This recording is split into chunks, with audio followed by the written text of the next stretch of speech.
സീതോൻ എന്ന പ്രദേശങ്ങളിലേക്ക് പോയി ആ പ്രദേശത്തിൽ ഒരു കനാന്യ സ്ത്രീ വന്നു. അവനോട് കർത്താവേ ദാവീദ് പുത്രാ, എന്നോട് കണ്ണു തോന്നണമേ, എന്റെ മകൾക്ക് വൃദ്ധാപ്യപൂർവ്വം കഠിനമായിരിക്കുന്നു നിരൂപിച്ചു. അവൻ അവളോട് ഒരു വാക്കും ഉത്തരം പറഞ്ഞില്ല. അവന്റെ ശിഷ്യന്മാർ അടുത്ത് വന്നു. അവങ്ങളുടെ പിന്നാലെ നിലവിളിച്ചുകൊണ്ട് വരുന്നു, അവളെ പറഞ്ഞയക്കണമേ എന്ന് അവനോട് അപേക്ഷിച്ചു. അതിനാൽ ഇസ്രായേൽ ദിനത്തിലെ കാണാൻ പോയ ആളുകളുടെ അടുത്തേക്ക് അല്ലാതെ എന്നെ അയച്ചിട്ടില്ല എന്ന് പറഞ്ഞു. 28ാമത്തെ വാക്യം, സ്ത്രീയെ, നിന്റെ വിശ്വാസം വലിയത്, നിന്റെ ഇഷ്ടം പോലെ നിനക്ക് ഭാവിക്കട്ടെ എന്ന് ഉത്തരം പറഞ്ഞു.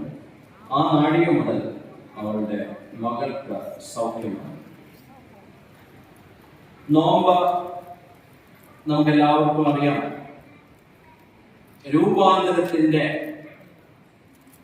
വലിയ ഉൾവിളി നൽകുന്ന ഏറ്റവും ശ്രേഷ്ഠമായ പെരുന്നാൾ. ആ ഉൾവിളി സ്വീകരിക്കുന്നവരെ ദൈവം അനുഗ്രഹിക്കും. അതുകൊണ്ടാണ് എല്ലാവരും നോമ്പ് നോക്കണം എന്ന് ഓർമ്മിപ്പിക്കുന്നത്. ഈ അടുത്ത ബുധനാഴ്ച പകുതി നോമ്പ്, 25 ദിവസം കഴിഞ്ഞ് 25 പ്രവേശിക്കാം. പകുതി നോമ്പ്. അപ്പൊ ഇതുവരെ നോമ്പ് നോക്കാത്ത എല്ലാവരോടും പ്രത്യേകം ഇന്ന് ദൈവത്തിന്റെ ആത്മാവ് പറയുന്നു, എല്ലാവരും നോമ്പ് നോക്കണം. എന്നാൽ മാർത്തോമാ സഭയുടെ നോമ്പ് ഭക്ഷണം കൊണ്ട് ഒതുങ്ങുന്നില്ല. ഭക്ഷണം വർജിക്കണം, ഭക്ഷണം കൊണ്ട് മാത്രം ഒതുങ്ങുന്നതാണ്. നമ്മുടെ പ്രാർത്ഥനയ്ക്കും ഉപവാസത്തിനും കൂടുതൽ സമയം വേർതിരിച്ച് കുടുംബമായി നമ്മുടെ പോരായ്മകളെ മനസ്സിലാക്കുവാനും അനുദപിക്കുവാനും ശുദ്ധീകരണം പ്രാപിച്ച് മുൻപോട്ട് പോകാനുള്ള ഒരു സമയമാണ് നോമ്പ്. അതിലൂടെയാണ് ക്രൂശിനെ ധ്യാനിക്കാനായി, ക്രൂശിന്റെ അർത്ഥം മനസ്സിലാക്കാനുള്ള ഒരു അവസരമാണ്. ഇന്നത്തെ ചിന്താവിഷയം സകലരെയും ഉൾക്കൊള്ളുവാനുള്ള വിളി, സകലരെയും ഉൾക്കൊള്ളുവാനായിട്ടാണ്. നോമ്പെന്ന് പറഞ്ഞാൽ തന്നെ ഞാൻ പറഞ്ഞ രൂപാന്തരത്തിന് വേണ്ടിയുള്ള വിളിയാണ്.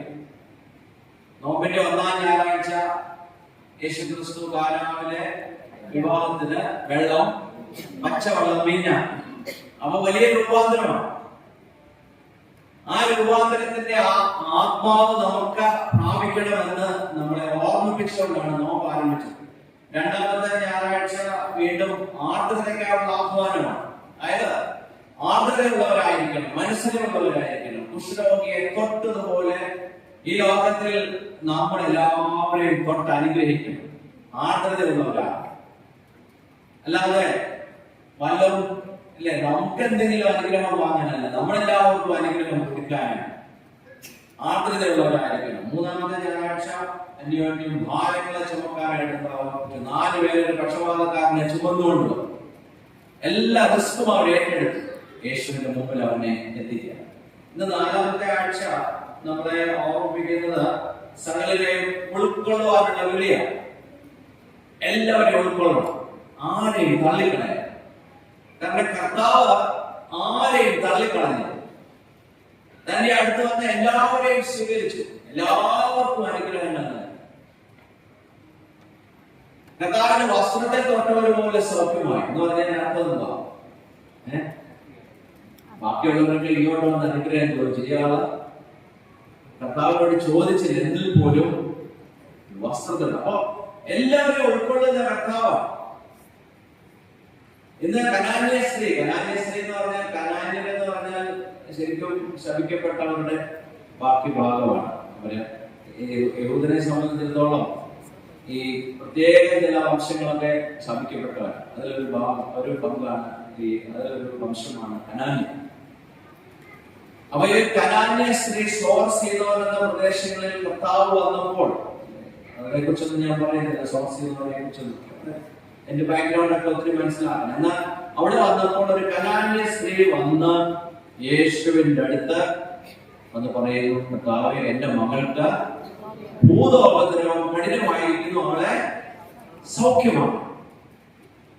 ഇന്നത്തെ ദിവസം ഒരു പ്രത്യേകത എന്തുവാ? വിമൻസ് ഡേ, വനിതാ ദിനമാണ്. ഇന്റർനാഷണൽ വിമൻസ് ഡേ, വനിതാ ദിനമാണ്. ഈ വനിതാ ദിനത്തിൽ ഒരു അമ്മയെ ഓർക്കുന്നത് വളരെ നല്ല. ഈ അമ്മയെ ഓർക്കുക, ഈ അമ്മ തന്റെ മകൾക്ക് വേണ്ടി യേശുവിന്റെ അടുത്ത് വന്ന് പ്രാർത്ഥിക്കുക. ഒരമ്മ വന്ന് യേശുവിന്റെ അടുത്ത് വന്ന് പ്രാർത്ഥിക്കുകയാണ്.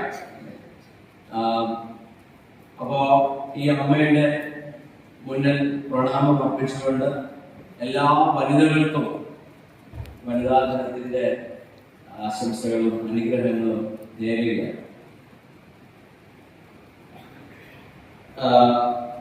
ഈ ഒരു അമ്മ മകൾക്ക് വേണ്ടി യേശുവിനോട് അപേക്ഷിക്കുന്നു. അമ്മ ഒരു പ്രാർത്ഥനയാണ്. ഈ ഭൂമിയിലെ ഏറ്റവും മനോഹരമായ പ്രാർത്ഥന.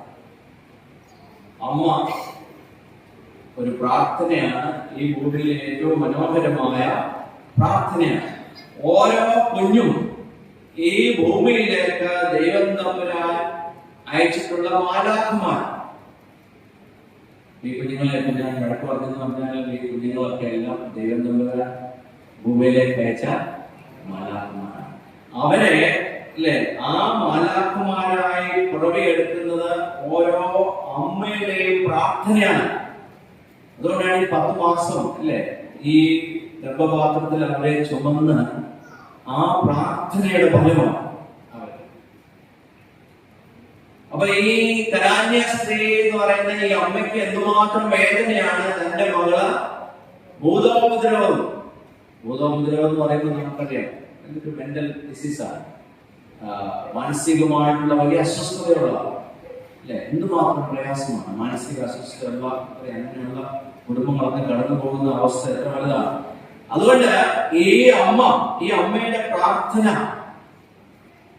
കണ്ണീരിന്റെ സ്നാനത്താൽ ചാലിച്ച് അഭിഷേകം ചെയ്തുകൊണ്ട് യേശുവിന്റെ അടുത്തേക്ക് വരികയാണ്. യേശുവിന്റെ മുൻപിൽ അവള് നമസ്കരിച്ചു. നമസ്കരിക്കാന്ന് പറഞ്ഞാൽ എന്തോ മുട്ടുകുത്തി അവള് യേശുവിനോട് പറയാൻ, യേശുവെ എന്റെ മകൾക്ക് ഉദോപദ്രവമായിട്ട് വന്ന് സൗഖ്യമാണ്. അപ്പോ കർത്താവ് എന്ന് പറഞ്ഞു? ആദ്യം പറഞ്ഞു ഇസ്രായേലിനെ കാണാതെ പോയ വിധത്തിന്റെ അടുത്തേക്ക്. പിന്നെ ഒന്നും മൈൻഡ് ചെയ്യാതെ പോയി. മൈൻഡ് ചെയ്യാതെ ശിഷ്യന്മാർ പറഞ്ഞു, കർത്താവ് ഇവിടെ എങ്ങനെയെങ്കിലും അവന് പറഞ്ഞേക്കില്ല. അന്നേരം പറഞ്ഞത് എന്താ? മക്കളുടെ അപ്പം എടുത്ത് നായ്ക്കുട്ടികൾ കൊടുക്കുന്ന വിഹിതമാണ് അല്ലേ? ഇത്രയുമൊക്കെ അവളെ കാണാതെയും അവളെ മൈൻഡ് ചെയ്യാതെയും അവളുടെ പ്രാർത്ഥനയ്ക്ക് ശരിയായ ഒരു മറുപടി നൽകാതെയും അവളെ പറഞ്ഞയക്കാനായിട്ട് പലതരത്തിൽ അവളെ അവഗണിക്കുകയും ചെയ്തിട്ടും അവളുടെ മറുപടി എന്താണ്? കർത്താവേ, മക്കളുടെ അപ്പം അല്ലെ നായ്ക്കുട്ടികളും ഉടയവന്റെ മേശയിൽ നിന്ന് വീഴുന്ന നുറുക്കുകളെ തിന്ന് ജീവിക്കുന്നുണ്ട്. എത്ര ശ്രേഷ്ഠമായ മറുപടിയാണ്. ഇവിടെ ഈ കനാന്യ സ്ത്രീയിൽ കാണുന്ന വിശ്വാസം നമ്മൾ ഓർക്കണം. ആതിരകളെ ഭയപ്പെടാത്ത വിശ്വാസത്തിന്റെ ഉടമയാണ് ഈ സ്ത്രീ. ആതിരകളെ ഭയപ്പെടാത്തവർ കനാന്യ സ്ത്രീയാണ്. അവൾക്ക് യേശുവിന്റെ അടുത്തേക്ക് ഡയറക്റ്റ് വരാൻ ഒത്തിരി പ്രശ്നങ്ങളുണ്ട്. സ്ത്രീയാണ് അതൊരു പ്രശ്നം. വനിതാദിനത്തിൽ നമ്മൾ ഓർക്കുന്ന സ്ത്രീകൾ ഒരുപാട് സ്ഥലങ്ങളിൽ, നമ്മുടെ നാട്ടിലല്ല, ഇന്ന് പല ലോകത്തിന്റെ ഭാഗങ്ങളിൽ അവഗണിക്കപ്പെടുകയും ചവിട്ടി മെതിക്കപ്പെടുകയും. അങ്ങനെ ചവിട്ടി മെതിക്കപ്പെട്ട ഒരു കൂട്ടം ആളുകളുടെ ഒരു പ്രതിനിധിയാണ്. എന്നാൽ അവൾ അതിരുകളെല്ലാം ഉല്ലംഘിക്കുകയാണ്. അതിരുകളെല്ലാം അതിജീവിച്ച് യേശുവിന്റെ അടുത്ത് വന്ന് പറയുകയാണ്, യേശുവെ എന്റെ മകന് വേണ്ടിയല്ല, പിന്നെ മകൾക്ക് വേണ്ടി. അതും ആരാ? ഭൂതോപദ്രവമുള്ള മകളെ. ഭൂതോപദ്രവമുള്ള മകൾ എന്ന് പറഞ്ഞാൽ ചാനലിക്ക് കൂട്ടിയിടുക അന്നത്തെ കാലത്ത്. ഇന്നും അങ്ങനെ നമുക്കറിയാം. അപ്പൊ അത്രമാത്രം അവഗണിക്കപ്പെട്ടതാണ്. പക്ഷേ യേശുവിന്റെ അടുത്ത് വരാൻ തടസ്സങ്ങൾ പലതുമാണ്. എന്നാൽ ഒന്നും അവൾക്ക് തടസ്സമാകുന്നില്ല. അവൾ മുട്ടുമടക്കി യേശുവിന്റെ മുമ്പിൽ പ്രാർത്ഥിക്കാൻ. നമുക്കറിയാം, ഈ യേശു ക്രിസ്തു അവളോട്